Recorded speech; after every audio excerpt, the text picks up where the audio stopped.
Welcome to today's event. My name's Hannah Brenton, and I'm a financial services reporter at POLITICO in Brussels, where I cover green finance.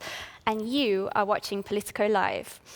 Today, we're here to talk about the EU's efforts to harness the financial sector in its fight against climate change and direct more money into truly sustainable investments.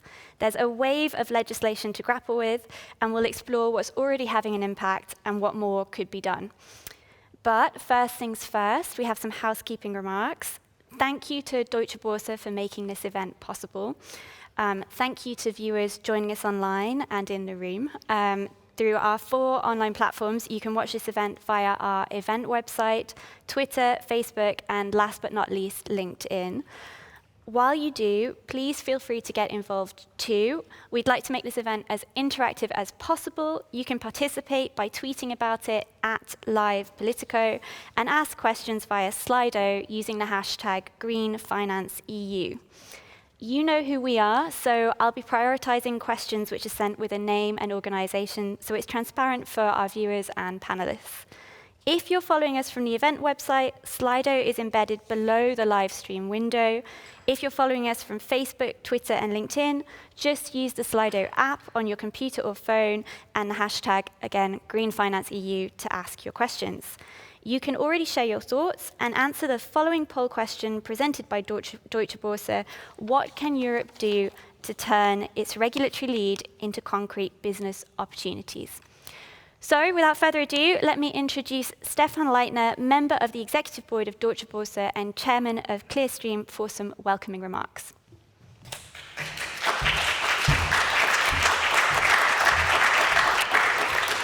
Good morning, everybody. Hannah, thank you very much for the introduction, and it's definitely fantastic to be here in person and see a hybrid event again. In the spirit, it's much easier to ask questions. I don't need to watch where on my screen Slido is, below, to the side, to the left, to the right, so I could just ask a question. I look very much forward to listening to the panel and hearing some of the questions. But let me kick it off by basically highlighting again, in our perception, Europe definitely has a lead around implementing a green agenda and a broader sustainability agenda also in the financial sector. It's the Green Deal together with the sustainable finance strategy of the European Union that definitely is giving, first of all, a clear goal. I think it's fantastic. These financial markets need clear and also numeric objectives. But secondly, it's also very clear that the focus is around recognizing the importance of the capital market to achieve these goals. It's 50 to 100 times the European Recovery Program and the Green Deal that will be needed to really achieve the objectives of greening the economy more broadly. These are enormous numbers. Without the capital markets, that is impossible. And that's what is very much recognized, I believe, in Europe. And that's very important and exciting. Because we really recognize that we see the change is already happening. In many areas, in every corner, we see that indeed sort of the topic of sustainable finance is moving from a niche topic to the mainstream. It's covering asset class after asset class, and I truly believe that this is the only way at the end of the day to be successful. The basis, if we want, is a stronger and a much more clearer framework around regulation and data. Those are the 2 priorities, and I believe that a lot of work has already been done in Europe with the taxonomy, with the publication requirements, and with the implementation in many of the ongoing regulatory subjects of the financial sector. If I would highlight, there really are 3 topics that are on our mind. We need to complete the taxonomy. There's some gulfs to cross there. I think it truly needs a stronger focus on transition than absolute business models. And lastly, I do believe that the global link-up, and I'm very excited to listen how this is going to happen when I later hear the questions and the contributions from the panelists. I do believe that the entire theme of regulation is critical to minimize the impact of the greenwashing debate that we have right now. I'm very concerned that there is too much ambiguity, which allows for much reputational risk for many players. Now, once we have the frame and the data, the markets can really start to work, and there I'm very positive. We have collected a lot of best practice in recent months of what's already happening to develop a holistic, sustainable ecosystem in the capital markets. So there's a full value chain from issuance to investors to capital market infrastructure, and the link all the way to the central bank policies that is really underway. That's fantastic to see. And if I had one element to add, it's truly reflecting what the survey also shows. Namely, all of this will only work if Europe also progresses its capital market union agenda. It's not about getting every individual piece right. It needs to be in the dimension that at the end of the day helps to really finance this enormous challenge. And that's only doable if we continue very aggressively to implement the capital market union ambition on a national as well as on a pan-European level. Let me conclude in 2 comments on Deutsche Börse. We are very committed to this transformation in 2 dimensions. On the one hand side, in the quality and the data game that is going on, we very much believe that it is critical that we provide objective and high quality data to market participants. And the second theme is clearly the transparent and reliable marketplaces and the infrastructure around it. All of that is not just the capital markets in a conventional sense, but let me emphasize how important in particular the entire transition is linked to the emission trading and the underlying sort of climate risks itself. And that's where we equally are investing heavily and supporting the market. So I look forward to really hear from the discussion today how we can further accelerate and how, most important, we can keep globally relevant. Thank you very much for the opportunity, Hannah, and I look forward to hearing the panel discussion. Thank you.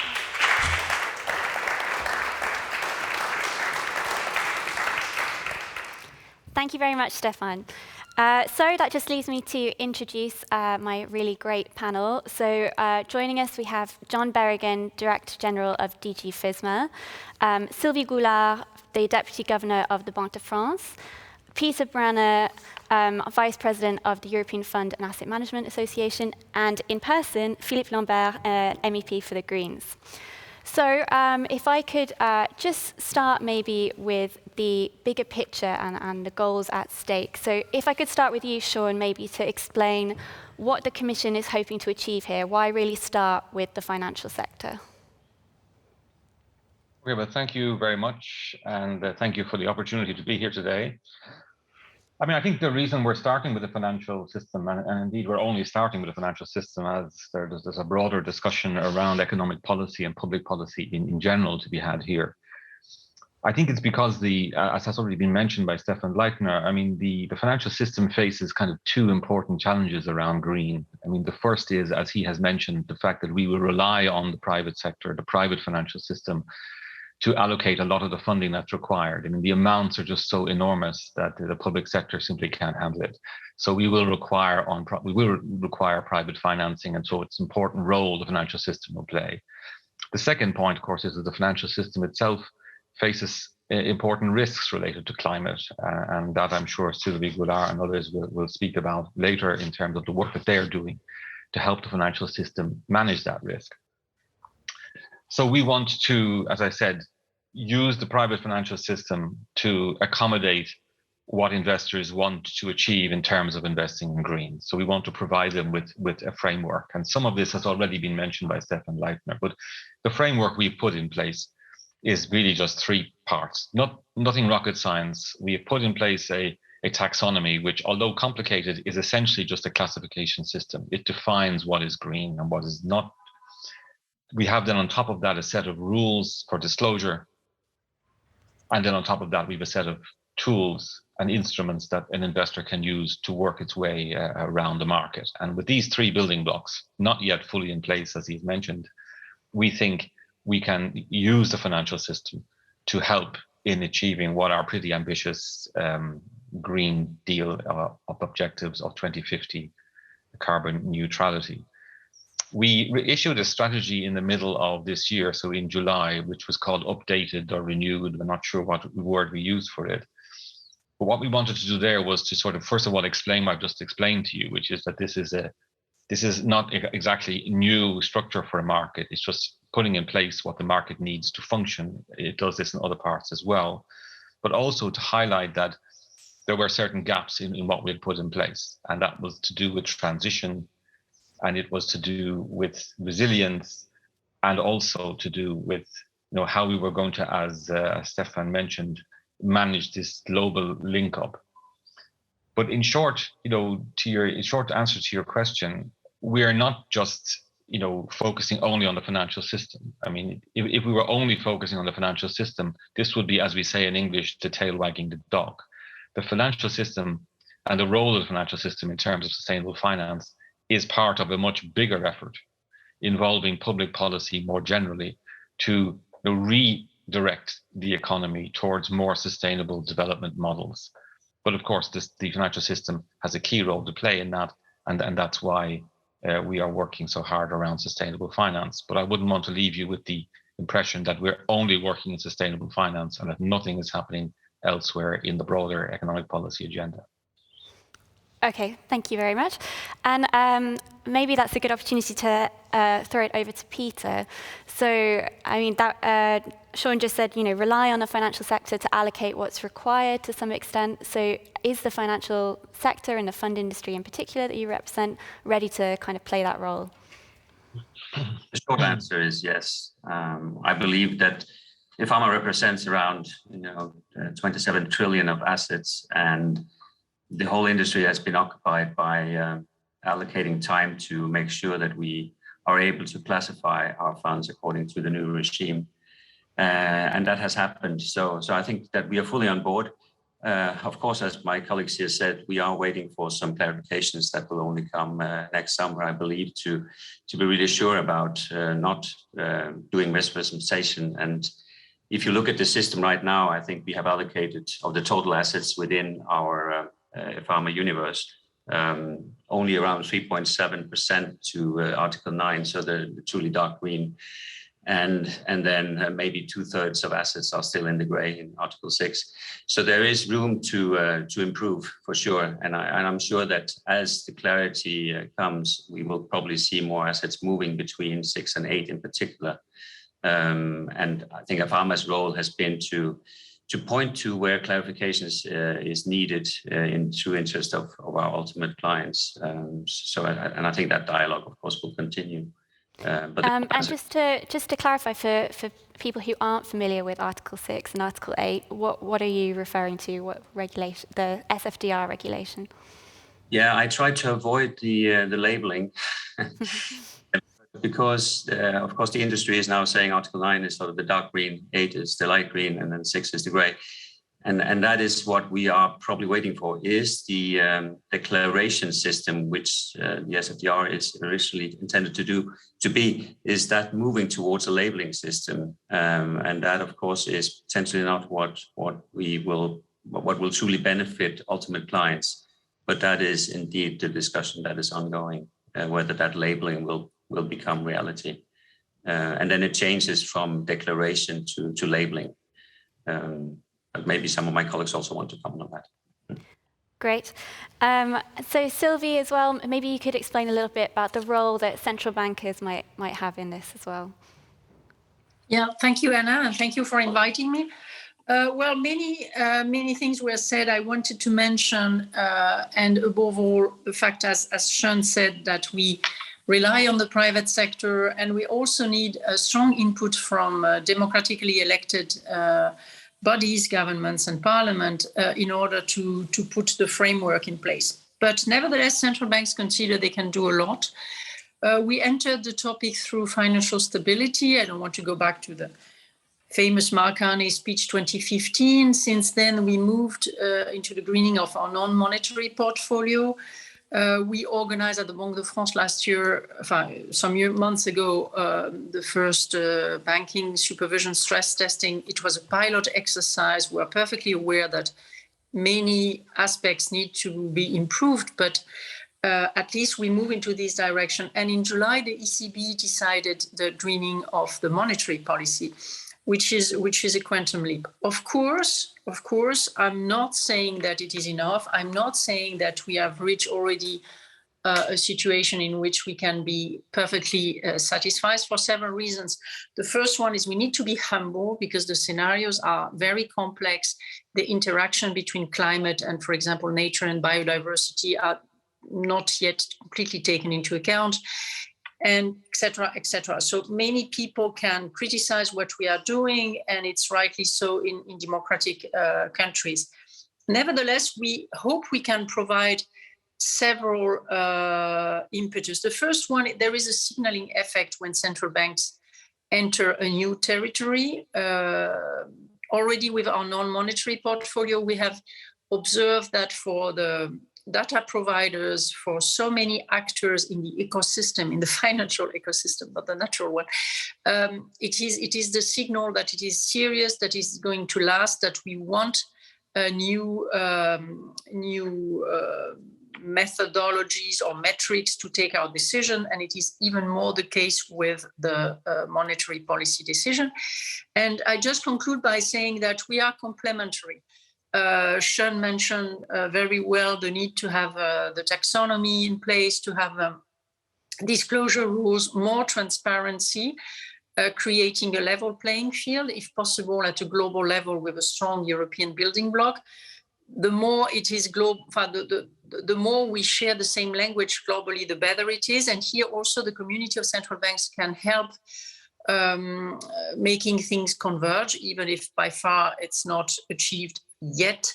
So signaling effects, impact on the real economy by the asset purchases, by the purchase of bonds for our own monetary portfolio, indirect effect with the supervisory tools we are developing right now, and the Bank of England is making its own stress testing, and the SSM will do the same next year. So we try to take our part, sticking to our mandate, which is not to deal with environment, but which is to take into account the magnitude of the changes, and it was said by Stefan, and the need for financing the green economy. Thank you so much. Thank you very much. So, Philippe, what do you think? Do you think that the financial sector is a good place to start in terms of greening the economy? Well, let me start by saying that I do not really feel the sense of urgency. You know, Jacques Chirac said a long time ago that our house is burning. He was not the only one to say that. I do not feel the fire, to be honest. Now, does finance have a role to play? Yes, because finance is at the heart of an economy that is actively busy destroying the planet. I mean, what is happening today in terms of climate, in terms of biodiversity, is not just, how should I say, an undesirable effect. This is a natural consequence of our current economic system. And I do not hear from those who spoke yet really the wish to go to the roots of it. Yes, we need to steer it in the right way, but one can say that nature destruction is a market failure, but the market has never been designed to protect nature. It has been designed to exploit nature without any limits. And if you don't change that, you won't succeed. Now, let me start with Sylvie, because there's real change. I mean, I remember, and Sylvie certainly too, and I understand that you rose early, Sylvie, to be with us today. I mean, in the time of Mario Draghi, there was a complete denial that climate change, for instance, might have a material financial impact. This has changed with Christine Lagarde. Now, it's a good thing that we start with awareness. Now we need to see action. And there, of course, we will see whether this is all serious. But let me move on to the sustainable finance agenda of the European Commission, because actually there's little to disagree with what our Director General said. I agree with pretty much of it. The question is, where's the action? Where's the action? And I would like to start by asking a question to at least the people who are here. Who believes that now we have climate change under control? No one. Who believes that climate change is a financially material risk? No one. Only a few. That's interesting, because only a minority here believe that actually climate change can have an impact on financial results. So the majority here seems to believe, well, either not to believe it or to believe the opposite.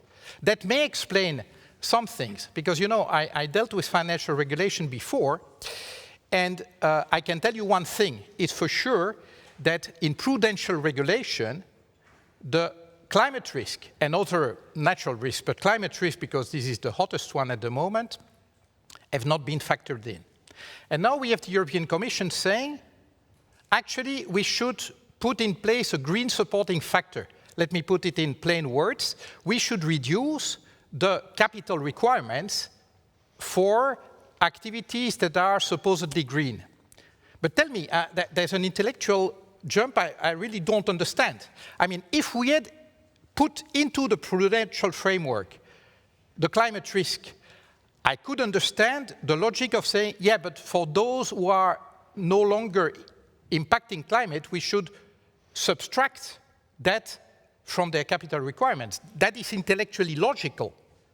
But actually, it's the opposite. We did not introduce it, and on top of that, we want to make an additional present to the financial industry. Yes, ma'am. Yes, that's exactly what the European Commission wants to do. The green supporting factor means relaxing prudential rules in order to favor green investment. Actually, what we should be doing now with regulation, it is penalizing, well, or if you want to speak in market terms, factor in the negative externality into the prudential requirements. That is, make the lives of those who destroy the planet much more expensive, much more difficult. But of course, you will call that the ecologie punitive, the punitive ecology. Actually, it is the planet that is punishing us, right? And if we want to avoid that, then indeed, we have to make sure that those who are most actively destroying it are actually feeling the heat. And that is not the case. Other case in point, you mentioned all of you taxonomy.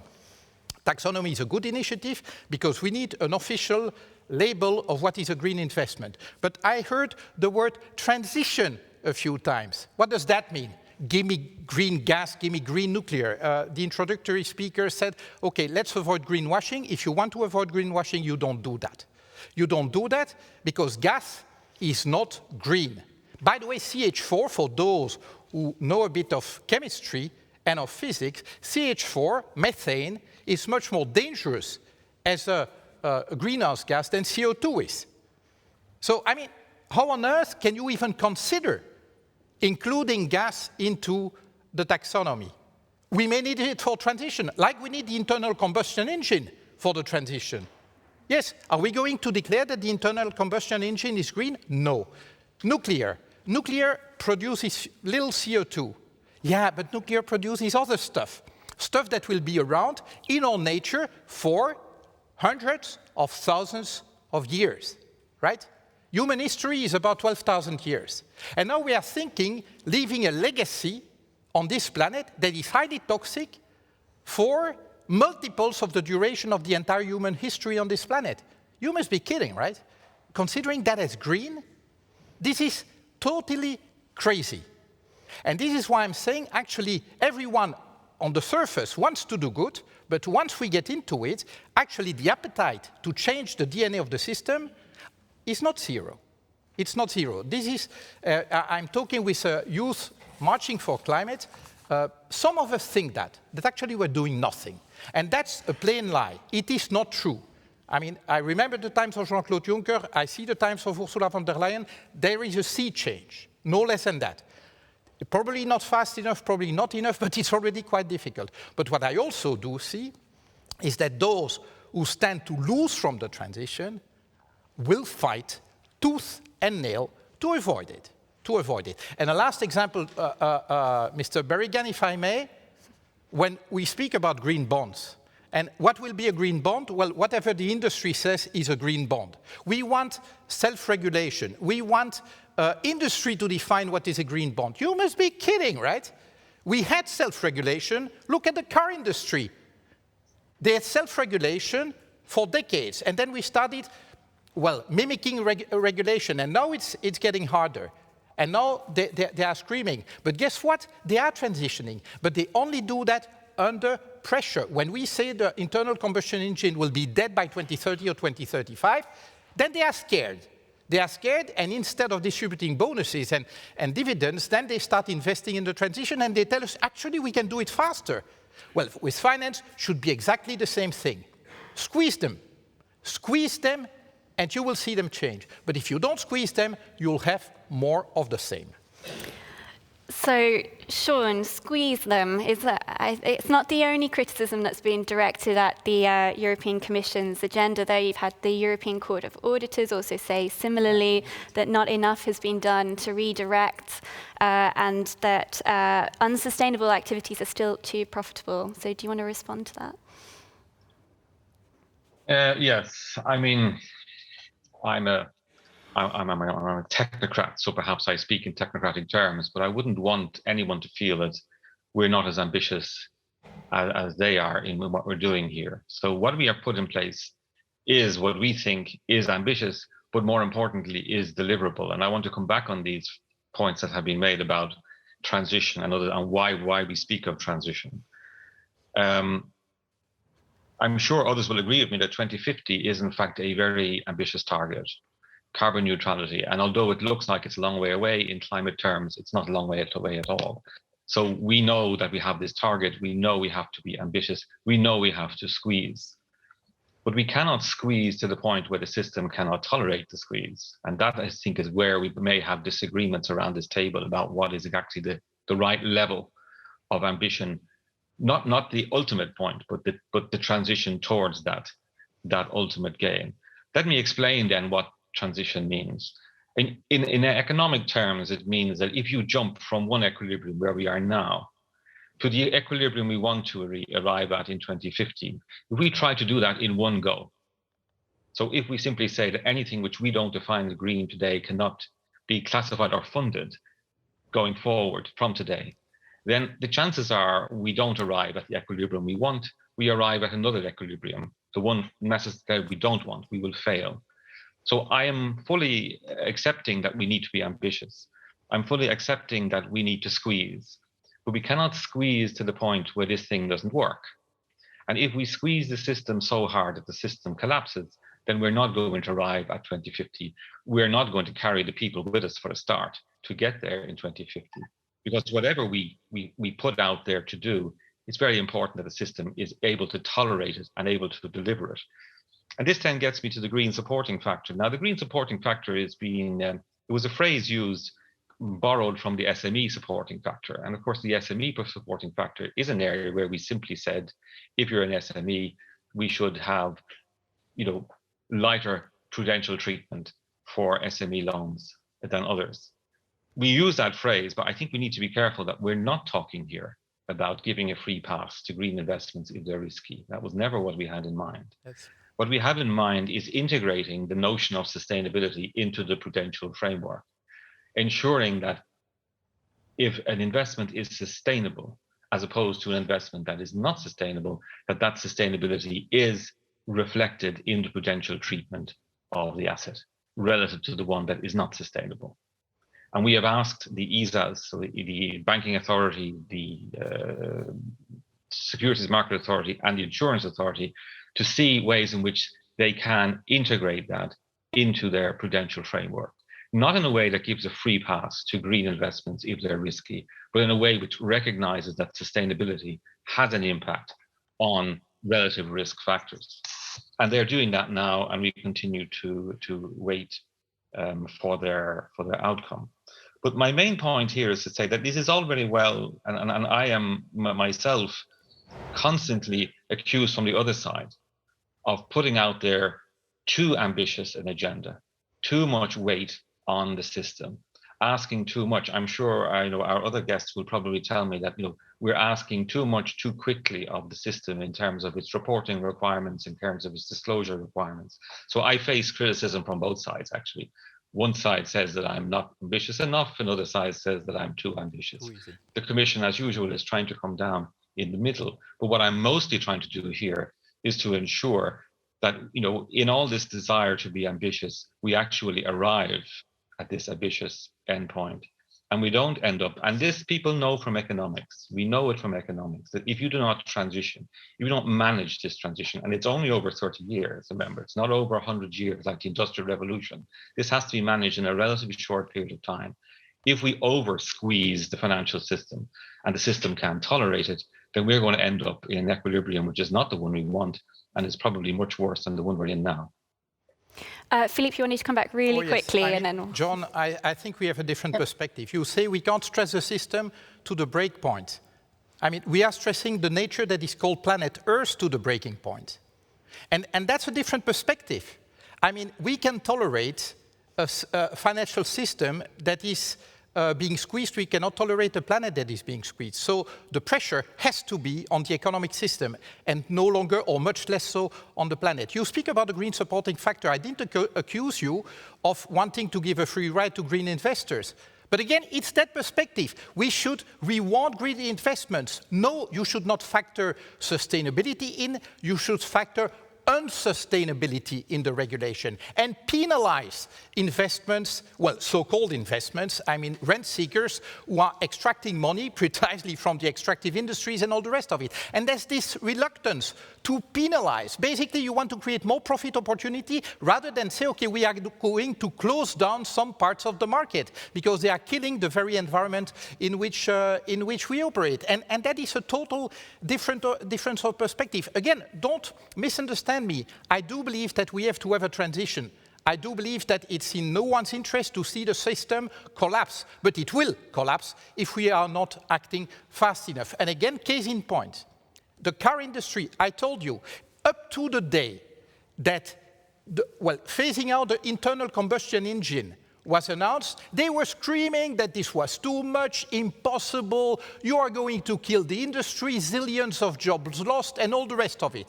The day it becomes a stated intention and actually law in a number of big cities in Europe, they then work their butts off to make it happen. And now Volkswagen says, well, actually, we can be ready earlier.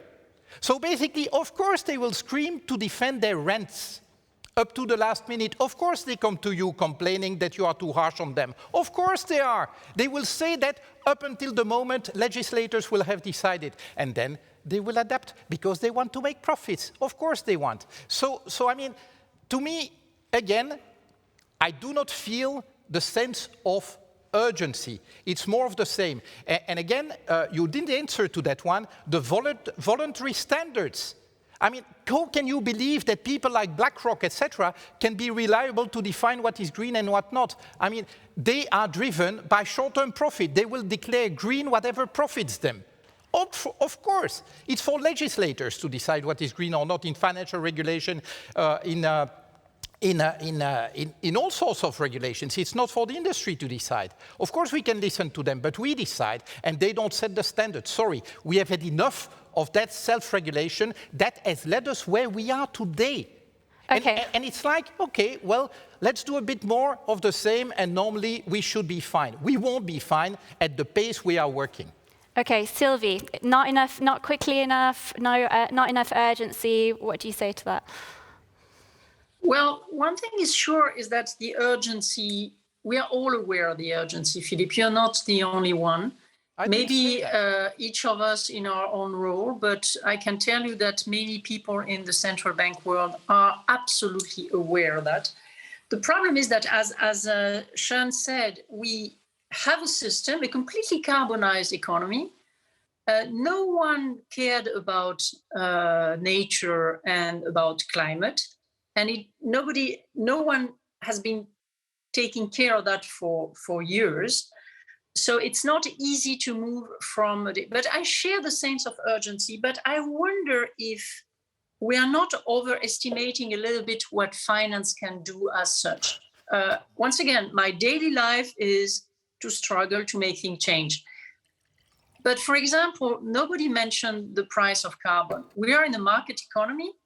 A market economy is supposed to price externalities. What could be done on this side instead of having just a green supporting factor or a penalizing factor on activities that are not clean?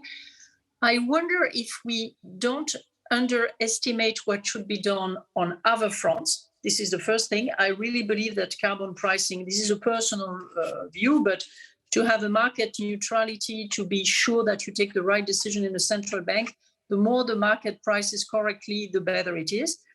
And the second element is the global issue. I'm very proud that the Europeans are in the lead, that we do everything to be advanced.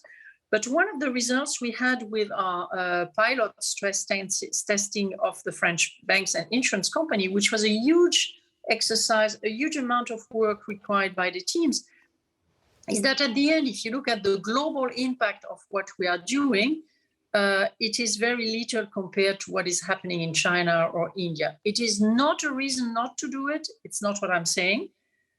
But we should keep in mind that here we have a global problem, and that if we spend too much time to discuss within the European Union only, we are not going where we should be. For me, the battle of carbon pricing and convincing, for example, the Chinese not to increase their coal-based electricity production these days could be of a huge importance to go to the point we all want to go to, Philippe.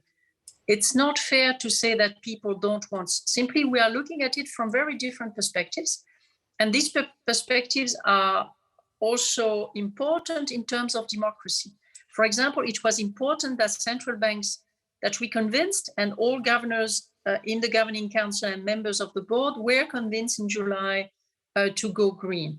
It was important to have the same analysis that we are in the framework of our mandate, because if we would not, then it would be a problem for the legislators and all governments who made the treaties and gave us our responsibilities. Thank you. So, Peter, if I could pull you in as well. So, Sean said that he gets the criticism from Philippe, but also from the industry side of going too much too quickly. Is that what you see, that it's too much to cope with all at once, all this legislation? I don't want to complain. I just try to play by the rules, right? And the industry, we want to understand the rules so that we can play efficiently.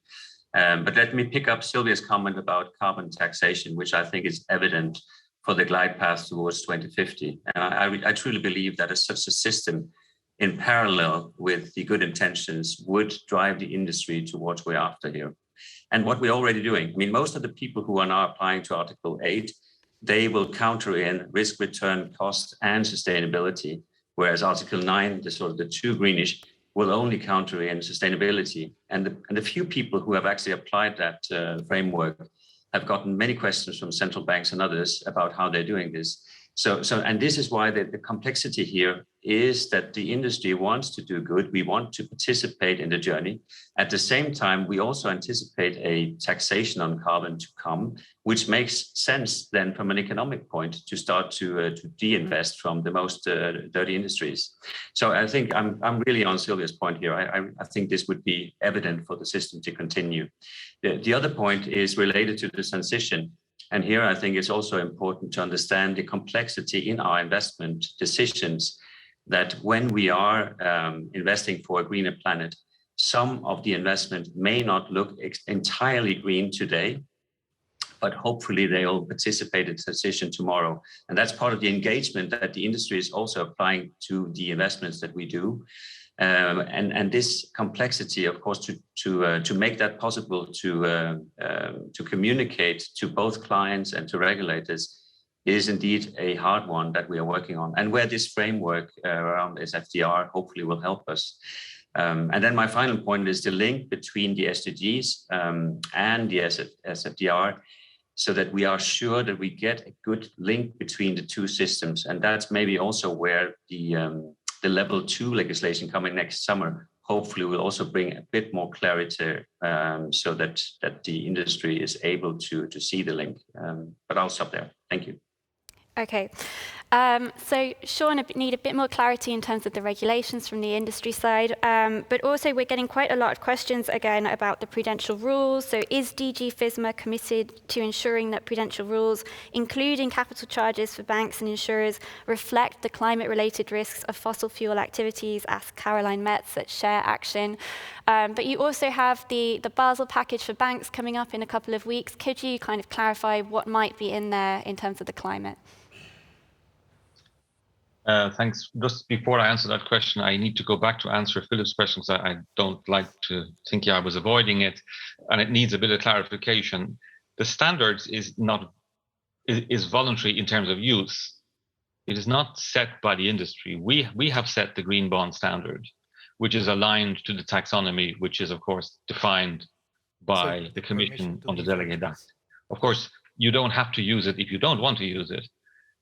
Why did we do it that way? It was exactly for the point of view of transition, that if we had introduced a green bond standard as mandatory and said that anything, only bonds aligned to this standard are green, then any green bonds which had been issued before would be declared non-green. And that we saw as being disruptive. We expect over time that our standard, being the gold standard of the green standards, will become the green standard. But we want the transition towards that. It simply isn't fair that people who have invested and financed on the basis of what has been a green standard up to now are somehow stranded because we decide that it's no longer green enough. But we do expect over time. But the industry is not setting the standard. We've set the standard, it's taxonomy aligned, so it's not voluntary standards. It's voluntary use of the standards, but it's not being set in a self-regulatory way.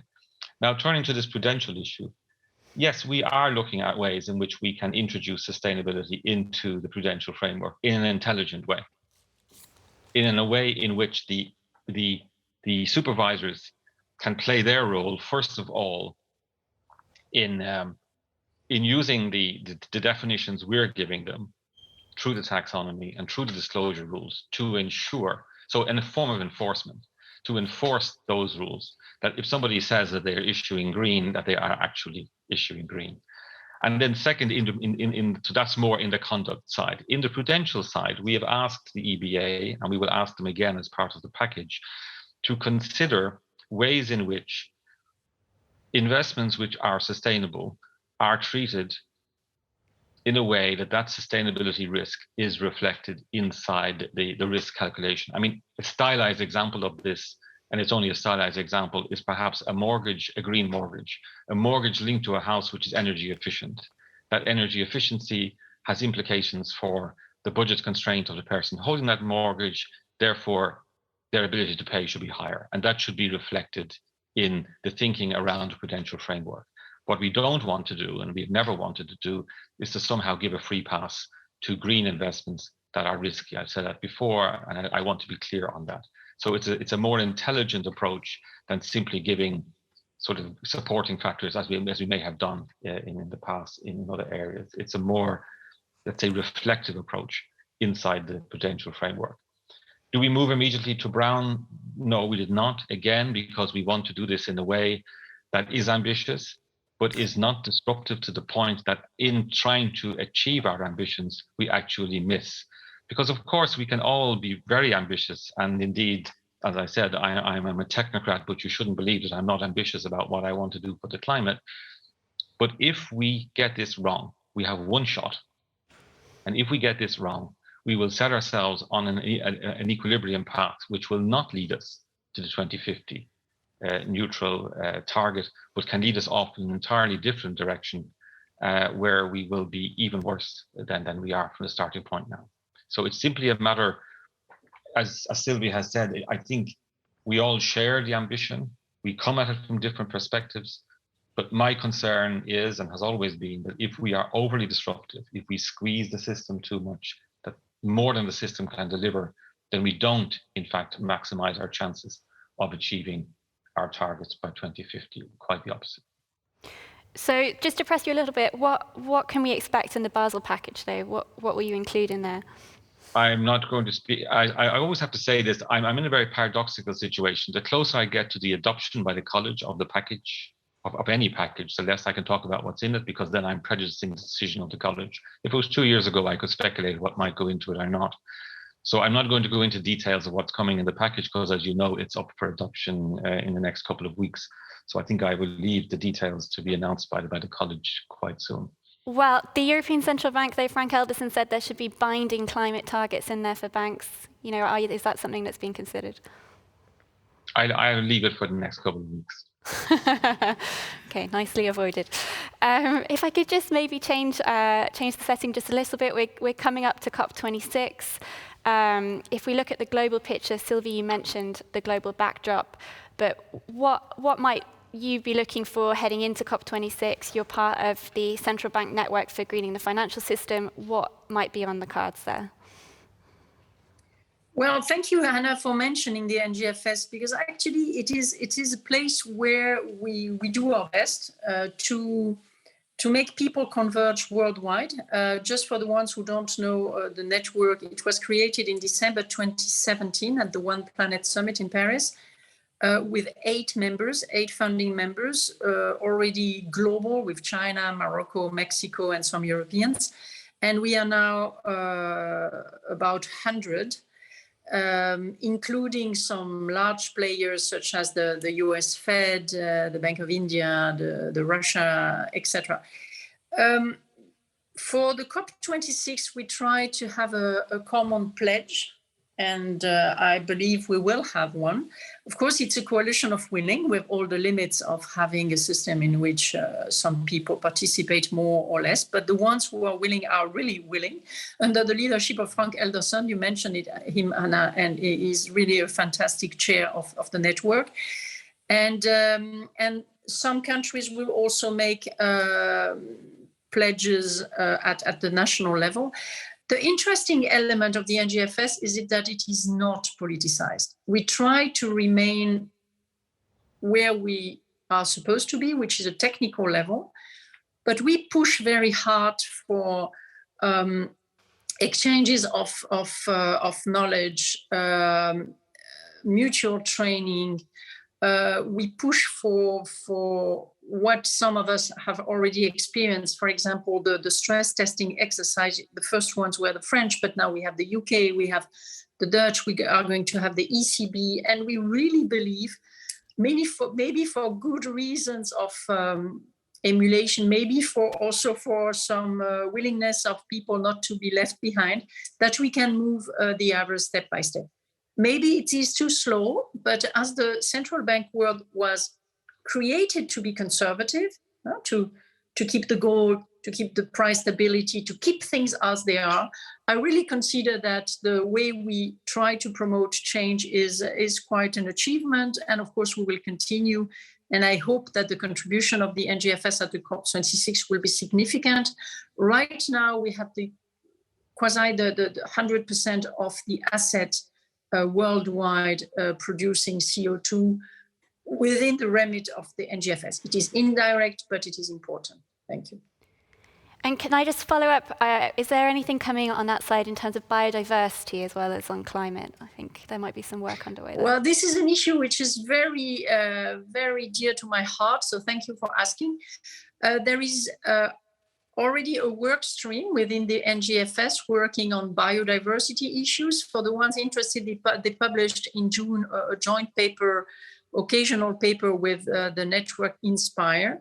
We published at the Banque de France, after the Dutch did 2 years ago, a first working paper on the biodiversity-related financial risks called A Silent Spring. It was at the end of August. There is no official position of the NGFS nor of the Banque de France yet, but I very much hope that it is something on which there will be a move. I don't know if it will be for the COP of some weeks after, but the main issue is to move. And maybe you noticed the launch of the TNFD, the Task Force of Nature-related Financial Disclosure in Paris last week. We had long meetings with David Craig and the representative of Elizabeth Mrema. It's a market-led initiative, but with strong support from public authorities, central banks, NGFS at an informal level at this stage, but it is, I hope, a new chapter. And as it was said before, nature is one. We have a one planet approach, a one health approach, which should after the COVID-19. And this is very important to look at the connections between climate and nature-related issues, including biodiversity loss. Okay, we have about 5 minutes left, but if I could just ask Peter as well, looking at COP26, at the global discussions, what would be useful for the industry? More clarity. I think Philip is after the ESG reduction, I understand. So really for us, level 2 will hopefully bring forward the clarity on the 15 or how many reporting criteria there will be for level 8, for the Article 8 funds. So that is really what we are hoping for, to get more clarity on that. And I think that when we start to report on this, it will also be easier to set targets and eventually to help the whole system move forward, which we all share the ambition to do. Okay. Philippe, I guess, do you want to respond to what they said? But also, if I could just ask you, there's been a question from the audience, from Raymond Franken, who said, are high energy prices interfering with the effectiveness of EU sustainability policies? Is that a risk? Well, I'll start with that one. Potentially, yes, because, of course, it can basically, how should I say, stimulate a reflex of resistance, saying, well, this is not what I want, you know? And it's like with a medicine. If the dose is too high and too quick, actually, it can kill the patient, but it can also induce the patient into resistance to treatment. And therefore, we have to have the right dose. And indeed, if we are here today, it should not be a surprise. Actually, we should have started acting on energy prices decades ago, not years ago, decades ago, because these prices should be the new normal. But of course, when you give people the impression that cheap and abundant energy is something of this world, which is an illusion, then of course, once you dispel the illusion, you make people angry, and rightfully so. But yes, there is potentially a negative impact that needs to be managed there, especially in a world where social injustice is huge and growing. And there again, major policy changes are needed. I do not see a lot of energy going in that direction.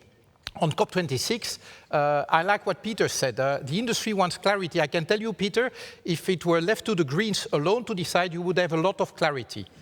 But probably not the kind of clarity most of your stakeholders would like to see.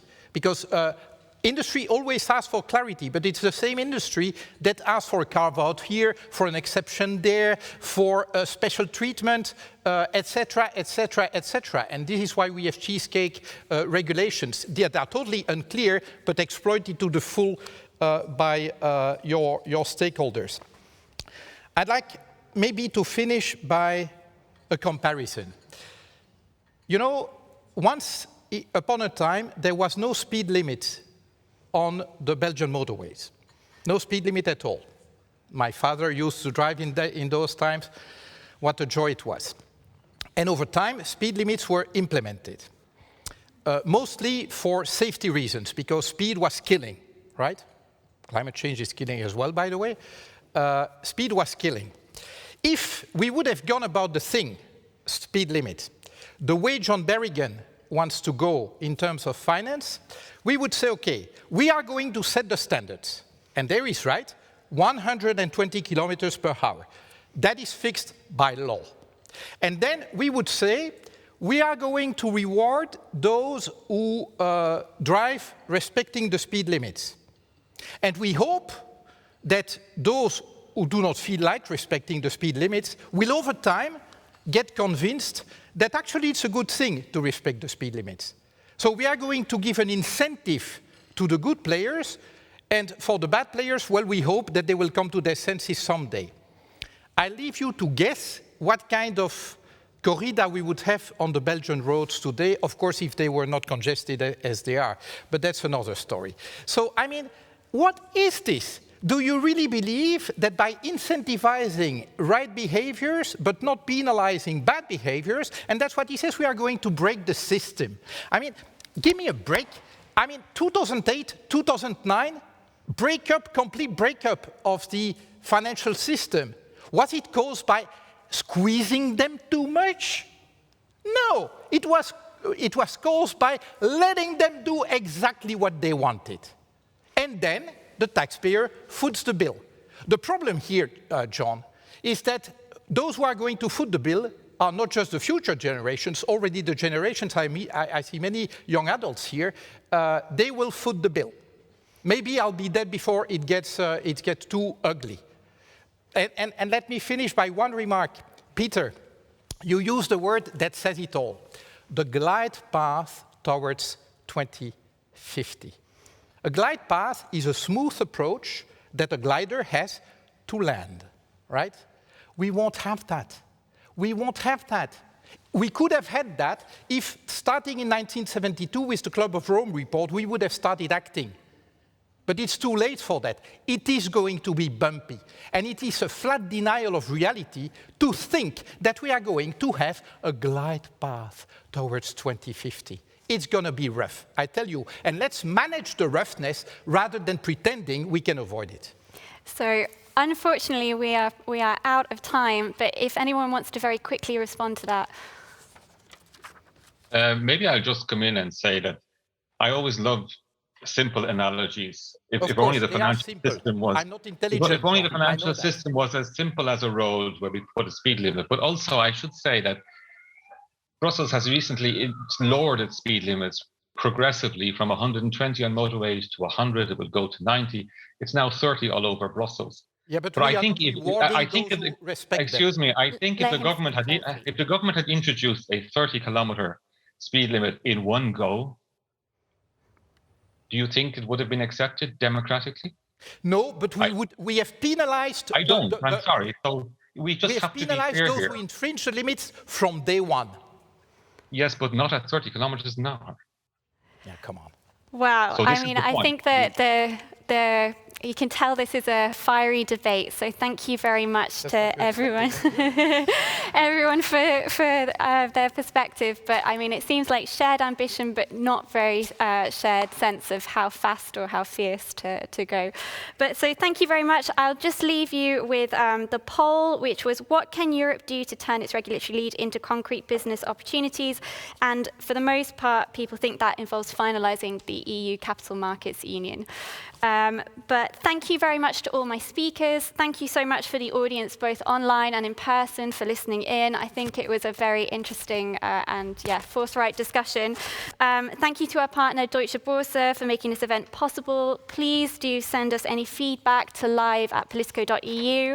And do check out our other events online. That's at www.politico.eu/events. And last but not least, we have our Finance Summit coming up in February, the 10th to the 11th in Paris. So please do add that to your diary. Thank you very much. Thank you, everyone. Thank you. Bye.